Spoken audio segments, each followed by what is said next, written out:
Hi, my name's Annabel Smith. This is my novel Whisky Charlie Foxtrot, published by Fremantle Press. Juliet was Whisky's girl first.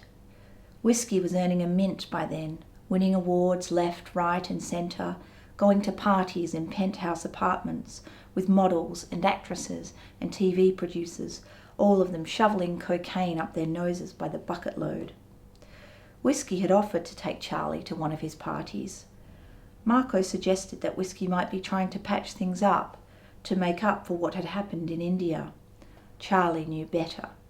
He knew that his brother only wanted to show him that the world he lived in was more glamorous than Charlie could imagine, that the people he knew were richer, more beautiful, and more successful than anyone Charlie might have the fortune to meet, and that all these people knew Whisky by name. He was part of their world.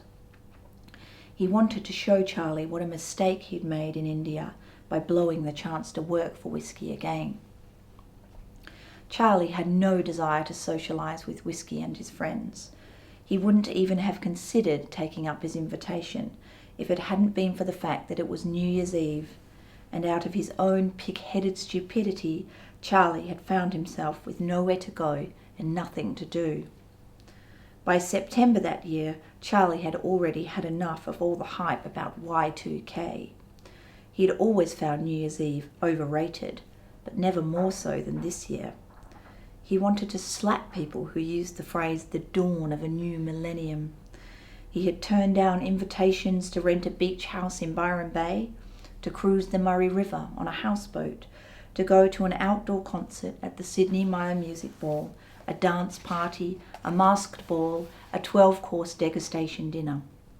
When people asked Charlie how he planned to celebrate, he said he would be staying at home to watch the Star Wars trilogy. Those who believed the so-called millennium bug was going to bring the entire planet grinding to a halt the minute the clock struck 12 told him his VCR wouldn't be working. Charlie said he would take his chances. He had been called by various friends and acquaintances a party pooper, a killjoy, a misery guts, a stick in the mud, a freak.